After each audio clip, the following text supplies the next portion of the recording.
ناظرین،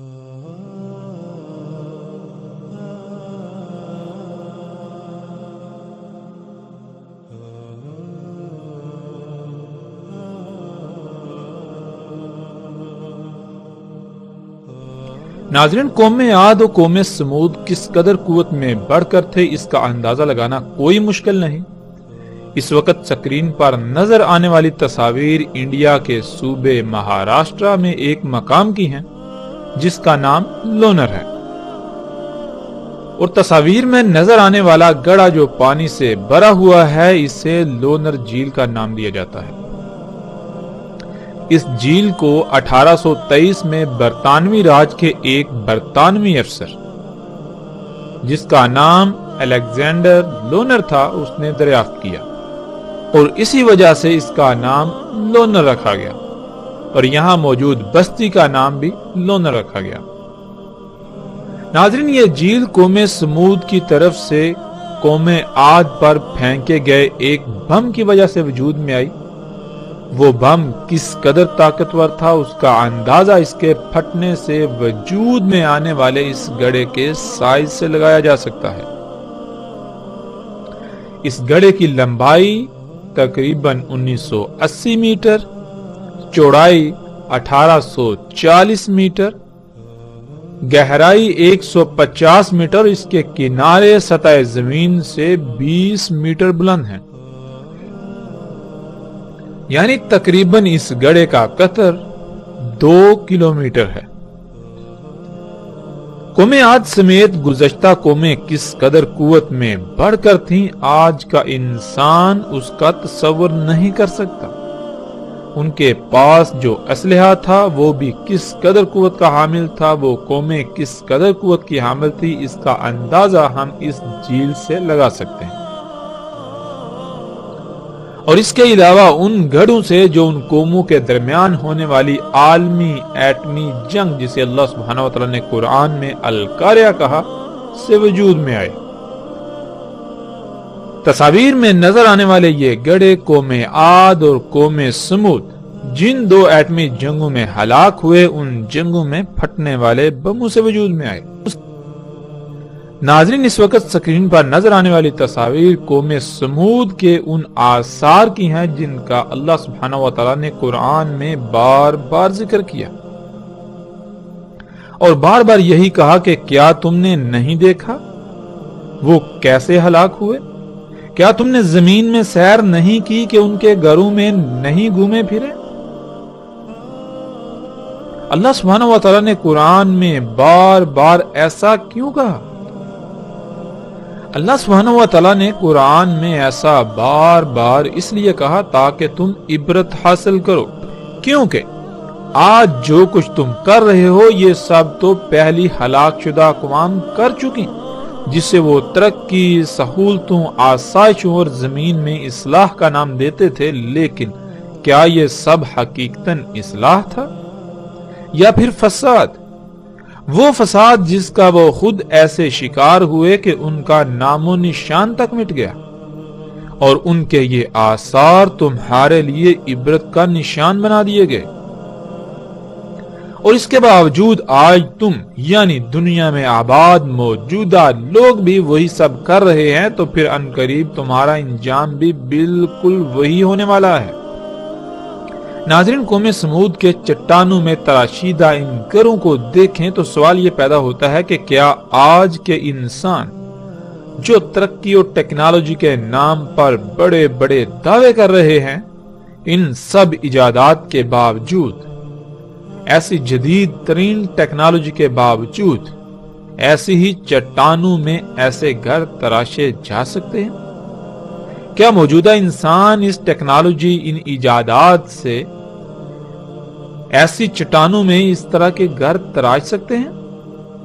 آج دنیا کے بڑے بڑے نامور سائنسدان، یونیورسٹیاں اور تحقیقاتی ادارے گزشتہ ہلاک شدہ اقوام کے ان آثار پر تحقیقات کے بعد اس نقطہ پر پہنچے کہ آج جو ٹیکنالوجی، جو ایجادات انسان کر چکا ہے، ان سے ایسی چٹانوں میں ایسے گھر تراشنا ناممکن ہے۔ موجودہ انسان اس کا تصور بھی نہیں کر سکتے۔ پھر ان کا مزید یہ کہنا ہے کہ اول تو یہ کام انسان کا نہیں، اور اگر اس بات کو تسلیم کر لیا جائے تو جن انسانوں نے یہ گھر تراشے وہ ٹیکنالوجی میں موجودہ انسانوں سے بہت بڑھ کر تھے، جن کا تصور موجودہ انسان کے بس سے باہر ہے۔ قرآن میں اللہ سبحانہ و تعالیٰ نے یہ بات واضح کر دی کہ زمین کا اختیار انسان کو دیا گیا، نہ کہ اس کے علاوہ کسی دوسری مخلوق کو۔ تو یہ سب کچھ ان قوموں کا کیا درا ہے جو اپنے انہی مفسد اعمال کے سبب ہلاک ہو کر صفحہ ہستی سے مٹ چکے، جس سے یہ بات روز روشن کی طرح عیاں ہے کہ یہ سب گزشتہ انسانوں کے ہی اعمال ہیں۔ جب یہ سب انسانوں کے ہی آثار ہیں اور وہ ٹیکنالوجی میں ناقابل تصور حد تک موجودہ انسانوں سے بڑھ کر تھے، اس کے باوجود جب ہلاکت آئی تو کچھ بھی ان کے کام نہ آیا، تو موجودہ انسانوں کا عنقریب کیا انجام ہونے والا ہے، یہ بھی پھر ڈکا چھپا نہیں۔ موجودہ انسانوں کے ساتھ بھی بالکل ویسا ہی ہونے والا ہے۔ ناظرین، پھر سوال یہ پیدا ہوتا ہے کہ قوم سمود نے ایسی سخت ترین چٹانوں میں ہی گھر کیوں تراشے؟ موجودہ انسانوں کی طرح گھر کیوں نہیں بناتے تھے، اور اس کی وجوہات کیا تھی؟ تو اس کا جواب بھی اللہ سبحانہ و تعالیٰ نے بار بار قرآن میں دیا کہ جیسے آج موجودہ انسان آہستہ آہستہ مختلف مراحل کو طے کرتے کرتے ایک طویل مدت کے بعد اس مقام پر پہنچے، بالکل اسی طرح گزشتہ ہلاک شدہ اقوام بھی آہستہ آہستہ ایک لمبی مدت کے بعد اس مقام پر پہنچی تھی جب وہ ہلاکت کا شکار ہوئے۔ جیسے آج انسان کے اپنے ہی اعمال کے رد عمل میں آنے والی تباہیوں سے بچاؤ کی غرض سے انسان ایسے اقدامات کرتا ہے، یعنی جیسے آج زلزلے دن بہ دن بڑھ رہے ہیں تو ان سے بچاؤ کی غرض سے زلزلہ پروف گھر تعمیر کر رہا ہے، سیلابوں اور طوفانوں سے بچنے کے لیے ویسے ہی مسکن بنا رہا ہے، تباہ کن جنگوں میں تباہ کن ہتھیاروں سے بچنے کی غرض سے زمین دوز بنکر یا ایسی عمارتیں بنا رہا ہے جو اسے ان جنگوں میں استعمال ہونے والے بموں کی تباہی سے محفوظ رکھ سکیں۔ تو بالکل اسی طرح قوم عاد اور قوم سمود نے ایسے گھر بنائے۔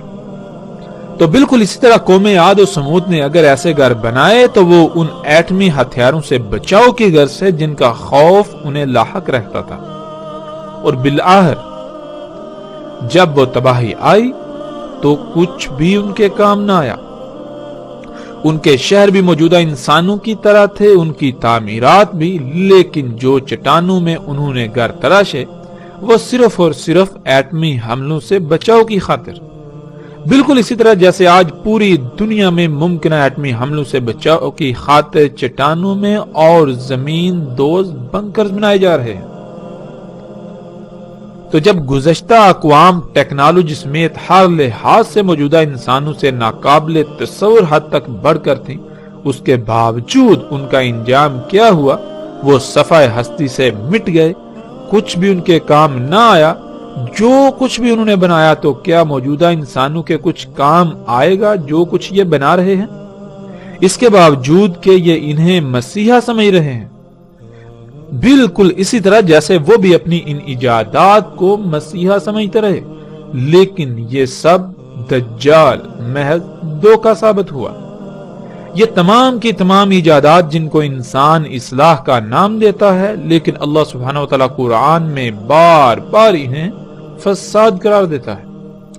انسان انہیں اپنے لیے مسیحا سمجھتا ہے، لیکن قرآن میں اللہ سبحانہ و تعالیٰ نے انہیں بار بار محض ایک دھوکہ قرار دیا، جس دھوکے کا شکار پہلی بھی 6 اقوام ہو کر صفحہ ہستی سے مٹ چکی، اور نبی علیہ السلام نے اسے دجال کہا کہ انسان انہیں اپنے لیے مسیحا سمجھیں گے، لیکن حقیقت میں یہ مسیحا نہیں بلکہ دجال ہے۔ یعنی ان ایجادات کی حقیقت وہ نہیں ہوگی جو نظر آئے گی، جو دکھائی جائے گی۔ نظر آنے میں تو یہ مسیحا نظر آئیں گی، فائدے کی اشیاء نظر آئیں گی، آسائشیں، سہولتیں نظر آئیں گی، لیکن حقیقت میں یہ فساد عظیم ہوگا۔ وہ فساد جس سے دنیا کی ہر شے میں خرابیاں ہو جائیں گی، یوں انسان کے اپنے انہی اعمال کے سبب اس پر تباہیاں مسلط ہوں گی، یہاں تک کہ اتنی بڑی بڑی تباہیاں کہ موجودہ انسانوں کا نام و نشان تک صفحہ ہستی سے مٹ جائے گا۔ تو سوال یہ پیدا ہوتا ہے کہ کیا یہ سب مسیحا ثابت ہوا یا دجال، ایک عظیم ترین دھوکہ جس کا شکار تقریباً تمام کے تمام انسان ہو چکے ہیں۔ ناظرین، اس وقت سکرین پر نظر آنے والی تصاویر قوم لوط اور اخوان لوط کی ہیں۔ قوم لوط جو کہ بے حیائی اور فحاشی کا نمونہ بن چکی تھی، تو ان کا انجام کیا ہوا؟ ان پر جلتی ہوئی گندک کی بارش ہوئی۔ ناظرین، سوال یہ پیدا ہوتا ہے کہ کوئی قوم اس قدر بے حیا اور فحاش کیسے بن سکتی ہے کہ ان میں رائی برابر بھی کوئی جھجک نہ رہے اور وہ کھلم کھلا بدکاری کرنے میں اپنا کوئی ثانی نہ رکھتی ہو۔ آج اگر بات کی جائے مغربی معاشروں کی، تو اس قدر بے حیائی ان میں بھی نہیں جس قدر قوم لوط میں تھی۔ آج جب مغربی معاشروں کو دیکھا جائے تو جس قدر آج ان میں بے حیائی موجود ہے، تو سوال یہ پیدا ہوتا ہے کہ یہ کیوں کر ممکن ہوئی؟ کیا یہ قومیں شروع سے ہی ایسی تھی؟ جب اس سوال کا جواب تلاش کیا جائے تو جواب یہی ملے گا کہ ان قوموں میں اس قدر بے حیائی اور فحاشی صنعتی انقلاب آنے کے بعد اس وقت عام ہوئی جب وہ کام جو کام صرف اللہ کی ذات کرتی تھی، وہی کام انسان نے خود کرنا شروع کر دیا، اور انسان اللہ کی ذات کی محتاجی سے نکل کر خود کو غنی بنا بیٹھا، جس کی وجہ سے اللہ کی ذات کا تصور تک ختم ہو گیا، اور اگر باقی رہا بھی تو صرف اور صرف اس ذات کا نام۔ اور ایسا ہو بھی کیوں نہ؟ جبکہ انسان اللہ کا محتاج ہی نہیں رہا تو پھر اس کے لیے اس ذات کی اہمیت کیا رہے گی؟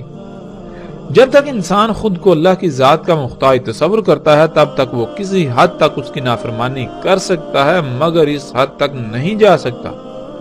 مگر جب انسان جس وجہ سے خود کو اللہ کی ذات کا محتاج سمجھتا تھا یا محتاج سمجھتا ہے، اور جس وجہ سے اس کے نزدیک اللہ کی ذات کا کوئی تصور ہوتا ہے، جب وہ تمام کے تمام کام خود کرنا شروع کر دے تو اللہ کی ذات کا تصور تو خود بخود ہی ختم ہو جائے گا، اور جب اس ذات کا تصور ختم ہو جائے تو انسان پھر جو جی میں آئے گا کرے گا، اور یہی ایک وجہ بنتی ہے اس قدر بے حیائی اور فحاشی کی۔ ناظرین، ورنہ آج بھی جن معاشروں میں اللہ کی ذات کا تصور موجود ہے، وہ گاڈ کے نام سے ہو یا ایشور کے نام سے یا کسی بھی نام سے، وہ معاشرے بت پرست ہوں یا جہالت کی انتہا پر، وہ بے حیائی میں اس قدر بڑے ہوئے نہیں ملیں گے، کیونکہ وہ خود کو کسی نہ کسی حد تک اس ذات کا محتاج سمجھتے ہیں، جس کی وجہ سے ان میں کسی حد تک اس ذات کا ڈر موجود ہوتا ہے۔ لیکن جب یہ ڈر نکل جائے یا ختم ہو جائے تو انسان بے لگام گھوڑے کی طرح آزاد ہو جاتا ہے، پھر وہ سب کچھ کرتا ہے جس پر اس کا نفس اسے ابھارتا ہے۔ قوم لوط بھی اسی وجہ سے بے حیائی اور فحاشی کا نمونہ بن چکی تھی، کیونکہ ان میں اللہ کی ذات کا تصور ختم ہو چکا تھا۔ اگر تھا تو صرف الفاظ کی حد تک، اور ایسا تب ہی ممکن ہوتا ہے جب کوئی قوم خود کو غنی سمجھے اور اللہ کی محتاج نہ رہے، اور ایسا تب ہی ممکن ہوتا ہے جب انسان وہ کام جن کی وجہ سے وہ خود کو اللہ کا محتاج سمجھتا ہے وہی کام خود کرنا شروع کر دے۔ قوم لوط بھی بالکل اسی طرح خود کو غنی سمجھتی تھی، اللہ کی ذات کا صرف نام کی حد تک تصور باقی تھا، اسی وجہ سے وہ بے حیائی و فحاشی میں اس قدر بڑی ہوئی تھی۔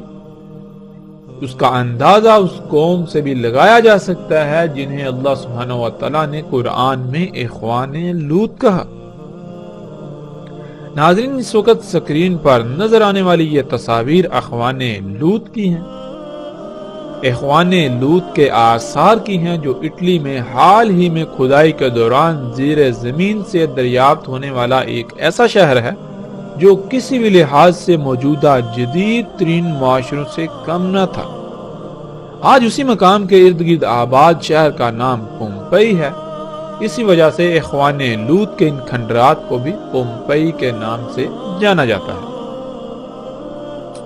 اس شہر کی طرز تعمیرات ایسی ہیں کہ انسان دنگ رہ جاتا ہے۔ جیسے آج جب کوئی نیا شہر آباد کیا جاتا ہے تو پہلے سے اس کی پوری منصوبہ بندی کی جاتی ہے، اس کے بعد اس شہر کا مکمل نقشہ تیار کیا جاتا ہے، پھر جا کر اس نقشے کے عین مطابق تعمیرات کی جاتی ہیں۔ بالکل عین اسی طرح اخوان لوط کا یہ شہر بھی وجود میں آیا۔ اس تباہ شدہ شہر کی گلیاں، سڑکیں اور گھروں کی طرز تعمیر چیخ چیخ کر یہ بتاتے ہیں کہ یہ شہر نہ صرف انتہائی جدید طرز پر وجود میں آیا تھا، بلکہ اس کے در و دیوار پر طرح طرح کی مختلف نقش نگاری اس بات کا بھی ثبوت ہے کہ اس وقت بھی زمین سے خام تیل نکالا جاتا تھا، کیونکہ در و دیوار پر نقش و نگار کے لیے استعمال ہونے والا پینٹ خام تیل کے بغیر حاصل کرنے کا کوئی دوسرا ذریعہ نہیں۔ وہ پینٹ صرف اور صرف خام تیل سے ہی حاصل کیا جا سکتا تھا جو ان لوگوں نے اس وقت حاصل کیا تھا، اور عمارتوں کی طرز تعمیر بھی اس بات کا واضح ترین ثبوت ہے کہ یہ عمارتیں بغیر مشینری کے تعمیر کرنا ممکن نہیں تھا۔ اس وقت ان لوگوں کے پاس بھی ایسی ہی یا اس سے بڑھ کر مشینیں تھیں جو آج کے انسانوں کے پاس ہیں۔ اس قوم کی فحاشی کا اندازہ اس شہر کے ہر گھر کے در و دیوار پر کنندہ تصاویر اور نقش و نگار سے لگایا جا سکتا ہے۔ ہم ایسی تصاویر کو نہیں دکھائیں گے۔ اس شہر کے در و دیواروں پر ہر طرف انتہائی فحش تصاویر نظر آتی ہیں۔ نہ صرف تصاویر بلکہ جنسی اعضاء سے مماثلت رکھتے مجسمے جگہ جگہ نصب تھے۔ گھروں میں سجاوٹ تک کے لیے جو بھی اشیاء استعمال کی جاتی تھی وہ بھی جنسی اعضاء سے مماثلت رکھتی تھی۔ ایسا فحش ترین معاشرہ کہ جس کا آج تصور کرنا بھی محال ہے، تو ان کا انجام کیا ہوا؟ اخوان لوط کا یہ جدید ترین سہولتوں سے مزین شہر اچانک پھٹنے والے لاوے کی لپیٹ میں آ گیا۔ لاوا پھٹنے سے جو جس حال میں تھا اسی حال میں راکھ تلے دب گیا۔ کوئی جنسی حاجت کو پورا کرنے میں مصروف تھا تو کوئی کام کاج میں مصروف۔ جو گھروں سے باہر تھے تو وہ بھاگنے لگے جان بچانے کے لیے، لیکن کون تھا جنہیں اللہ کی پکڑ سے بچانے والا تھا؟ ناظرین، پھر وہی سوال کہ وہ کون سی شے تھی جس کے دجل کا وہ ہلاک شدہ قومیں شکار ہو گئی؟ کون سی وجوہات ہیں جن کی بنا پر کوئی قوم اجتماعی سطح پر فحاشی و بے حیائی میں اس قدر بڑھ جائے کہ اپنا کوئی ثانی نہ رکھتی ہو؟ وہ کون سی وجوہات یا اشیاء ہیں جن کی موجودگی میں انسان اللہ سے بے نیاز ہو جاتا ہے، وہ اللہ کی محتاجی سے نکل کر خود کو خود محتاج سمجھتا ہے؟ وہ کام جو اللہ کے کرنے والے ہیں وہی کام خود کرنا شروع کر دیتا ہے۔ تو ایک ہی جواب سامنے آئے گا ان تمام کے تمام سوالات کا، وہ یہ کہ جب انسان اس سطح پر آ جائے جہاں آج موجودہ قوم ہے، جب مشینیں حاصل ہو جائیں جن سے انسان خالق کے کرنے والے کام بھی خود کرنا شروع کر دے، تو یہی ایجادات، یہی مشینیں، یہی ٹیکنالوجی، یہی صنعتی انقلاب ہی وہی دجال ہے جس کے دجل کا وہ قومیں شکار ہو گئیں۔ جب ہلاکت آئی تو کچھ بھی ان کے کام نہ آیا۔ یہ سب کا سب دجال ثابت ہوا، حالانکہ وہ اسے اپنے لیے مسیحا سمجھتے رہے۔ ناظرین، سکرین پر نظر آنے والی یہ تصاویر ان مثلث نما عمارتوں کی ہیں جو آج بھی مصر میں موجود ہیں، اور یہ مثلث نما عمارتیں آل فرعون کے آثار ہیں جو تقریباً آج سے 4000 سال پہلے سمندر میں غرق ہو کر ہلاک ہوئے۔ یہ مثلث نما عمارتیں اس وقت دنیا کے 7 عجائبات میں سے ایک ہیں۔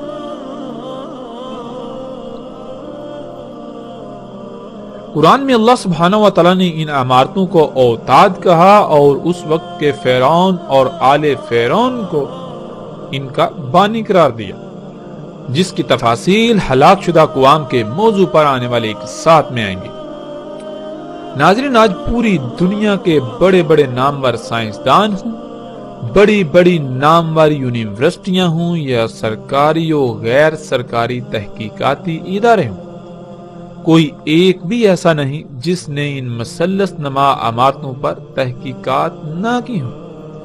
یہاں تک کہ ہزاروں کی تعداد میں ایسے سائنسدان بھی ہیں جنہوں نے آزادانہ طور پر ان پر تحقیقات کی، ان آثار کو انتہائی قریب سے دیکھا، لیکن اس کے باوجود آج تک کوئی ایک ادارہ، یونیورسٹی یا سائنسدان بھی ایسا نہیں ہے جو ان سوالات کے جوابات دے سکا ہو کہ یہ عمارتیں کیسے تعمیر کی گئیں، جن پتھروں سے یہ عمارتیں تعمیر کی گئیں وہ پتھر کہاں سے اٹھا کر لائے گئے، اور پھر یہ اتنے بھاری پتھر یہاں لائے کیسے گئے، کیونکہ نہ تو آس پاس سینکڑوں کلومیٹر دور دور تک ایسے پہاڑ ہیں جہاں سے یہ پتھر لائے گئے ہوں، اور پھر آج موجودہ دور میں بھی ایسے پتھروں کو اٹھانا یا ان کی ٹرانسپورٹ کرنا یہ سب ناممکن ہے۔ اس کے باوجود کہ آج موجودہ انسان خود کو بہت ترقی یافتہ ہونے کا دعوے دار ہے، آج اتنی بڑی بڑی غیر معمولی مشینوں، ایجادات اور ٹیکنالوجی کے باوجود ایسی عمارتوں کی تعمیر ناممکن ہے، لیکن کچھ ایسے تحقیقاتی ادارے ہیں جو یہ کہتے ہیں کہ اگر کوشش کی جائے تو اتنے حجم اور اس طرح کی محض عمارتیں بنانے کی کوشش کی جائے تو نہ صرف ان پر خربوں ڈالرز اخراجات آئیں گے، بلکہ کم سے کم 500 سال سے زیادہ عرصہ درکار ہوگا، اور وہ بھی صرف ایک عمارت پر، اور وہ صرف اس ڈیزائن میں محض پتھروں کی عمارتوں پر اخراجات اور وقت کا استعمال ہوگا۔ یہ بات الگ ہے کہ آل فرعون نے یہ عمارتیں کس مقصد کے لیے تعمیر کی۔ آج تک کوئی بھی انسان یا ادارہ ایسا نہیں جو یہ بتا سکا ہو کہ یہ عمارتیں کس مقصد کے لیے تعمیر کی گئیں، اور ظاہر ہے آل فرعون نے بغیر کسی مقصد کے تو ان کی تعمیر نہیں کی ہوگی، بلکہ کسی نہ کسی مقصد کے لیے ان کو تعمیر کیا ہوگا۔ پھر ان عمارتوں کی تعمیر ریاضی کے اتنے پیچیدہ ترین قوانین کے تحت کی گئی کہ آج موجودہ تمام کے تمام اداروں اور سائنسدانوں یا جنہوں نے بھی تحقیقات کی ان سب کو چکرا کر رکھ دیا۔ ناظرین، ان عمارتوں کو لے کر یہ چند بنیادی سوالات ہیں جن کے جوابات آج تک کوئی انسان نہ دے پایا۔ ان کے علاوہ سینکڑوں سوالات ایسے ہیں انہی عمارتوں کے حوالے سے، مگر جب بنیادی سوالات کے جوابات ہی نہیں تو پھر باقی سوالات کے کیا جوابات ہوں گے؟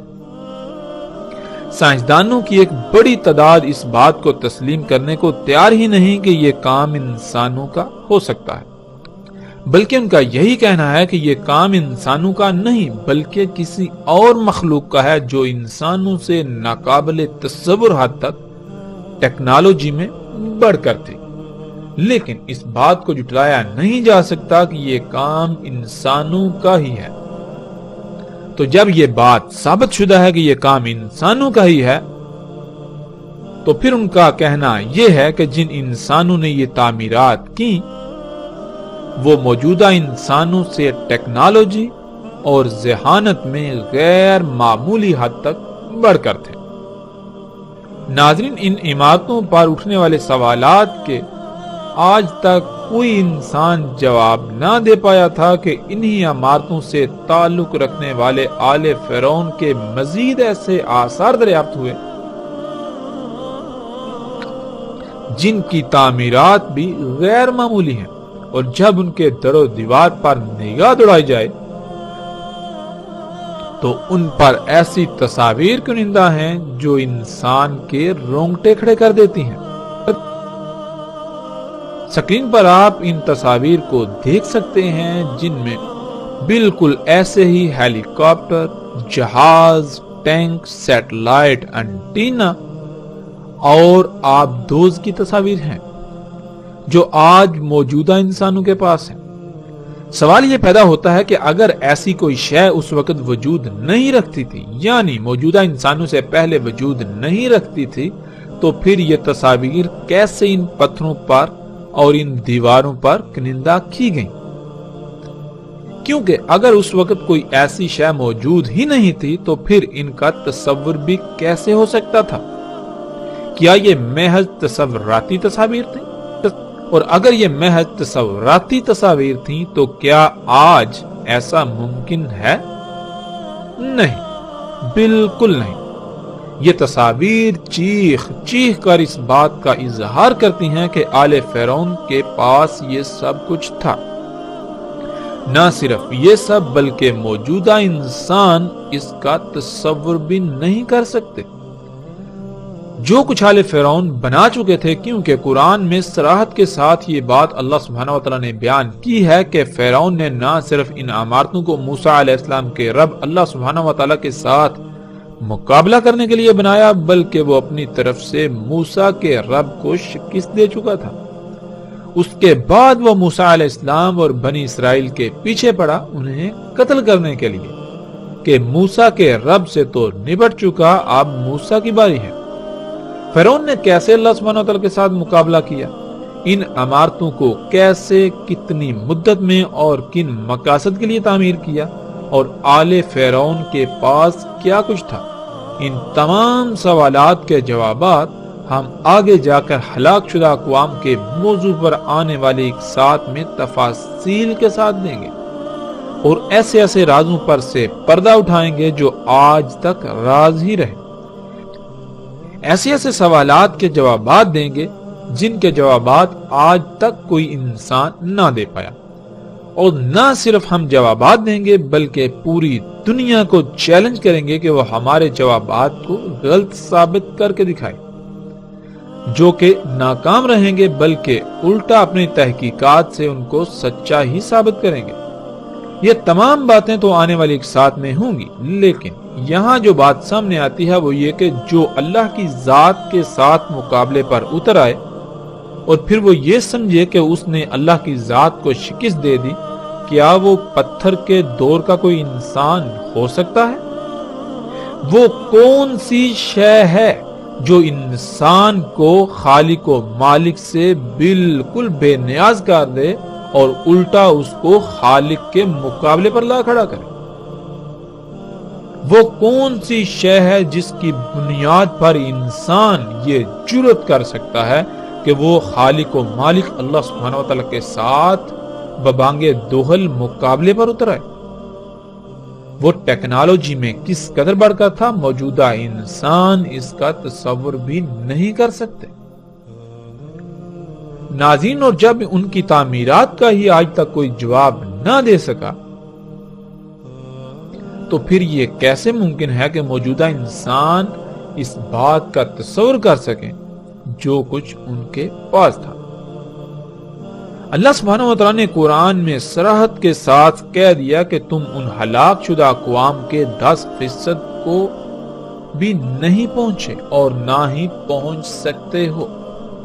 یعنی جو کچھ آج تم بنا چکے ہو، جو قوت، یہ جو مشینیں، یہ ٹیکنالوجی، یہ جتنی بھی ایجادات تم کر چکے ہو، یہ ان قوموں کا 10% بھی نہیں، اور نہ ہی تم ان کے 10% کو پہنچ سکتے ہو جو قومیں تم سے پہلے ہلاک ہو چکی۔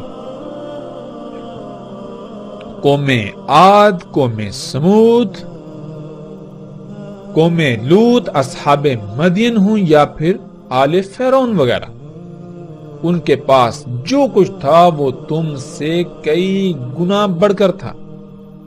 وہ سب قومیں آل فرعون سمیت ان ایجادات کو مسیحا سمجھتے تھے، لیکن کیا حقیقت یہی نکلی؟ یہی ایجادات تھیں جن کی بنیاد پر فرعون علی الاعلان اللہ سبحانہ و تعالی کی ذات کے سامنے مقابلے پر اتر آئے۔ یہ سب فساد تھا، اور اپنے ہاتھوں سے کیے ہوئے فساد سے ان پر ایسی ایسی ہلاکتیں مسلط ہوئیں کہ ان کا نام و نشان تک مٹ گیا۔ یوں وہ سب ایجادات دجال ثابت ہوا۔ جب ہلاکت آئی تو کچھ بھی ان کے کام نہ آیا، کوئی ایک بھی شے ان کے کام نہ آئی، کچھ بھی انہیں نہ بچا سکا۔ تو سوال یہ پیدا ہوتا ہے کہ موجودہ انسان جن ایجادات کو، جس صنعتی انقلاب کو، جس ٹیکنالوجی کو اپنے لیے مسیحا سمجھتے ہیں، کیا یہ واقعتاً مسیحا ہے؟ کیا یہ واقعتاً آسائشیں، سہولتیں اور آسانیاں ہیں؟ نہیں، بلکہ یہ بھی انہی قوموں کی طرح ان ایجادات کے دجل کا شکار ہو چکے ہیں۔ عنقریب ان پر حقیقت ایسے واضح ہو جائے گی کہ یہ چاہ کر بھی انکار نہیں کر سکیں گے، لیکن تب سوائے پچھتاوے کے کچھ نہ رہے گا۔ واپسی کا دروازہ بند ہو چکا ہوگا۔ موجودہ انسانوں کے ان مفسد اعمال کے سبب پوری دنیا اس قدر فساد زدہ ہو چکی ہے کہ اب یہ دنیا جہنم میں بدل جائے گی۔ جسے یہ مسیحا بنا کر بیٹھے رہے، اس کا انہوں نے صرف ایک ہی رخ دیکھا، یہ دوسرے رخ سے غافل رہے جو عنقریب ان پر واضح ہونے والا ہے۔ ناظرین، یہ تھا مختصر منظرنامہ گزشتہ ہلاک شدہ اقوام کا، جن کی سنت کی اتباع میں ویسی ہی تباہی کے دہانے پر موجودہ قوم یعنی دنیا میں آباد موجودہ لوگ پہنچ چکے ہیں۔ ہم نے کوشش کی کہ ہم اپنے موضوع کے مطابق ان اقوام پر بات کریں، باقی ان اقوام پر تفاصیل کے ساتھ آگے چل کر بات کریں گے۔ اس وقت ہم اپنے موضوع کی طرف پلٹتے ہیں۔ تو پھر وہی سوال، ناظرین، وہ کون سی شے تھی، وہ کون سی اشیاء تھی جس کو وہ اقوام اپنے لیے مسیحا سمجھتی تھی، لیکن حقیقت میں وہ مسیحا نہیں بلکہ دجال ثابت ہوا۔ اسی کی وجہ سے وہ صفحہ ہستی سے مٹ گئے۔ جب جواب تلاش کیا جائے تو وہ جواب یہی سامنے آئے گا، وہ یہی ٹیکنالوجی، یہی ایجادات تھیں، یہی مشینیں تھیں، یہی صنعتی انقلاب تھا جو آج موجودہ انسان کر چکے اور ان سب کو اپنے لیے مسیحا سمجھتے ہیں، زندگی کو آسان سے آسان تر بنانے کے دعوے دار ہیں۔ لیکن کیا حقیقت یہی ہے؟ یہ تو اس کا ایک پہلو ہے، اس کا ایک رخ ہے جو انتہائی دل فریب ہے، لیکن اس کا دوسرا پہلو جو انتہائی بھیانک ہے وہ چھپا دیا گیا۔ اگر اسے دیکھ لیا جائے تو پتا چلے گا کہ یہ ایجادات، یہ ٹیکنالوجی مسیحا نہیں بلکہ دجال ہے۔ یہ محض ایک دھوکہ ہے جن کی وجہ سے آج دنیا تباہی کے دہانے پر پہنچ چکی، طرح طرح کی بیماریوں کا سیلاب امڑ آیا، پوری دنیا سیلابوں، طوفانوں، آندھیوں اور زلزلوں کی لپیٹ میں ہے۔ جگہ جگہ سے زمین دھنس رہی ہے، پہاڑ ٹل رہے ہیں، زمین میں قائم کیا ہوا اللہ سبحانہ و تعالیٰ کا میزان بگڑ چکا ہے۔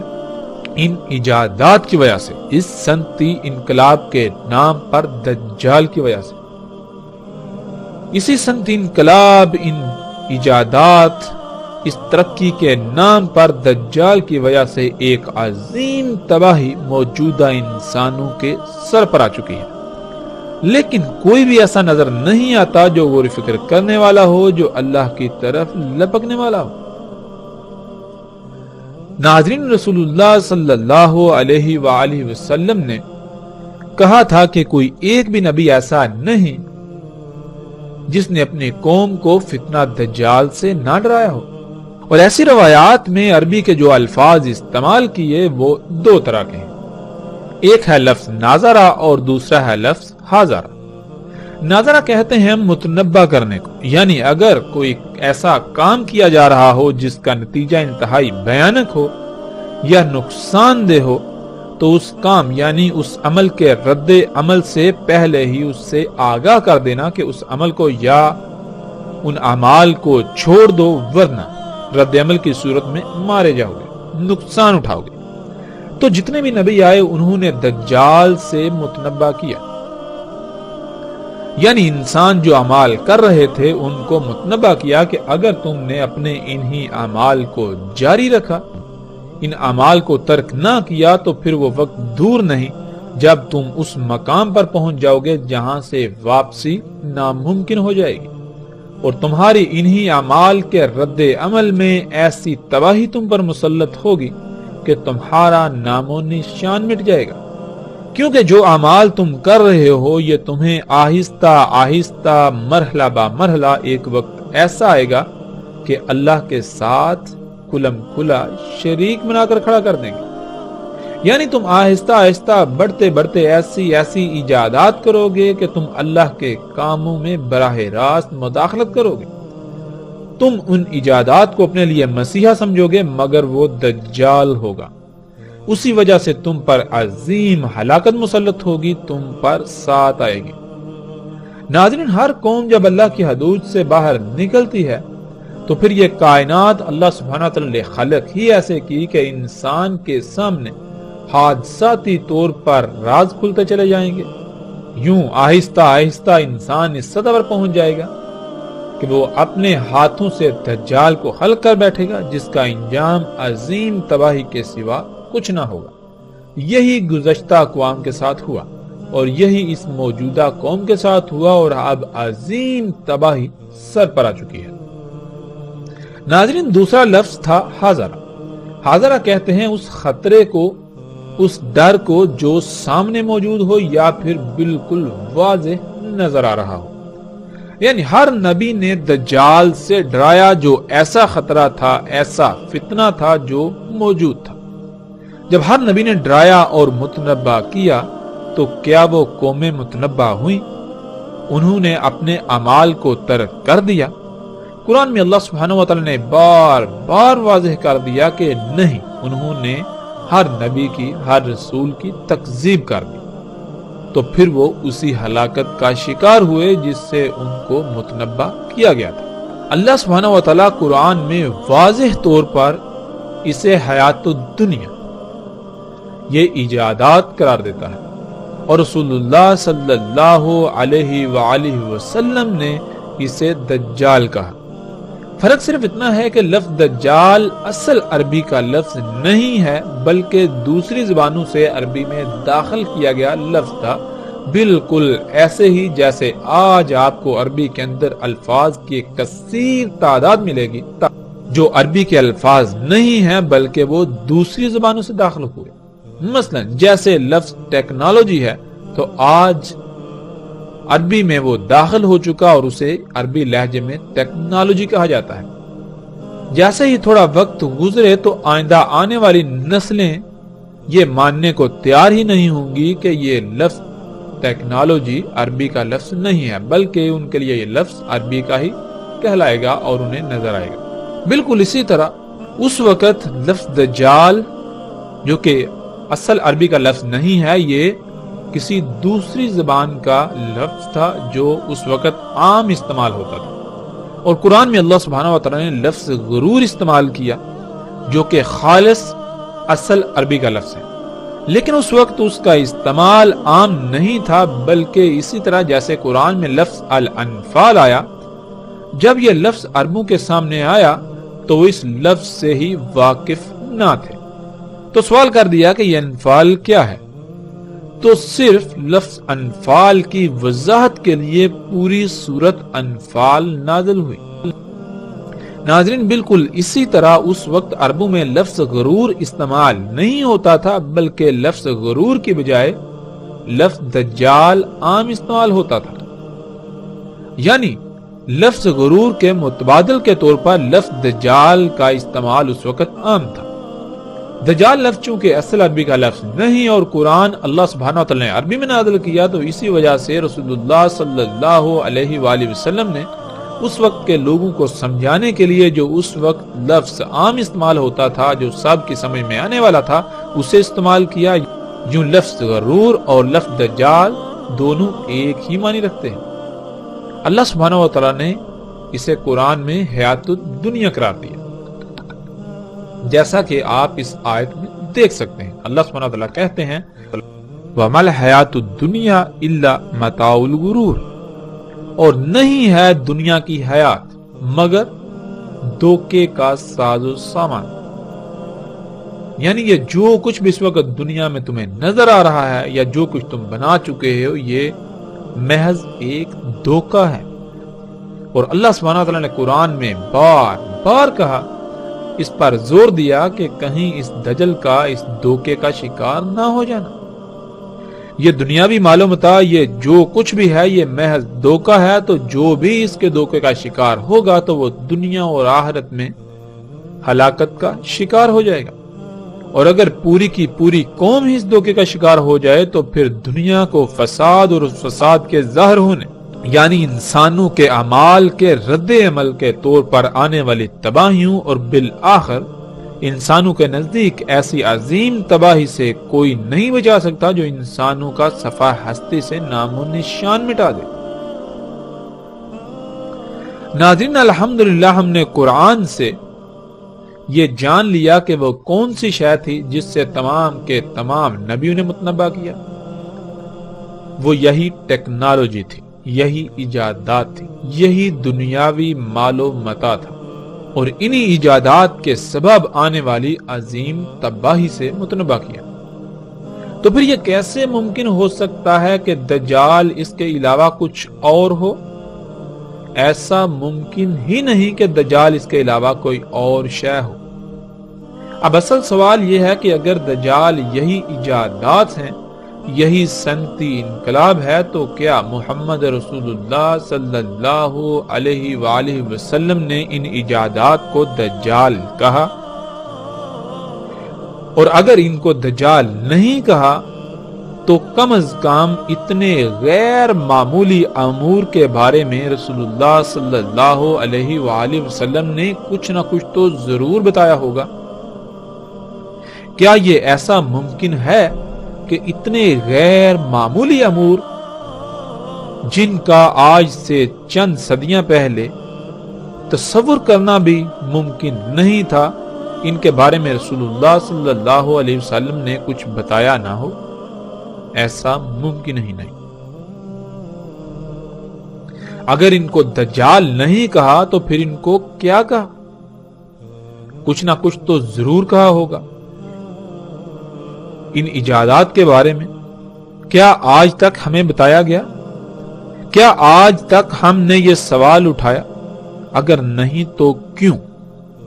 اللہ کے فضل سے اب ہم یہ جانیں گے کہ ان ایجادات کے بارے میں محمد رسول اللہ صلی اللہ علیہ وآلہ وسلم نے کیا کہا۔ جب قرآن ان ایجادات کو دجال کہہ رہا ہے تو پھر کیا محمد رسول اللہ صلی اللہ علیہ وآلہ وسلم نے بھی انہیں دجال کہا؟ اب ہم آتے ہیں اس طرف اور روایات میں رسول اللہ صلی اللہ علیہ وآلہ وسلم کے الفاظ کو سامنے رکھتے ہوئے تفصیل کے ساتھ اس پر بات کرتے ہیں۔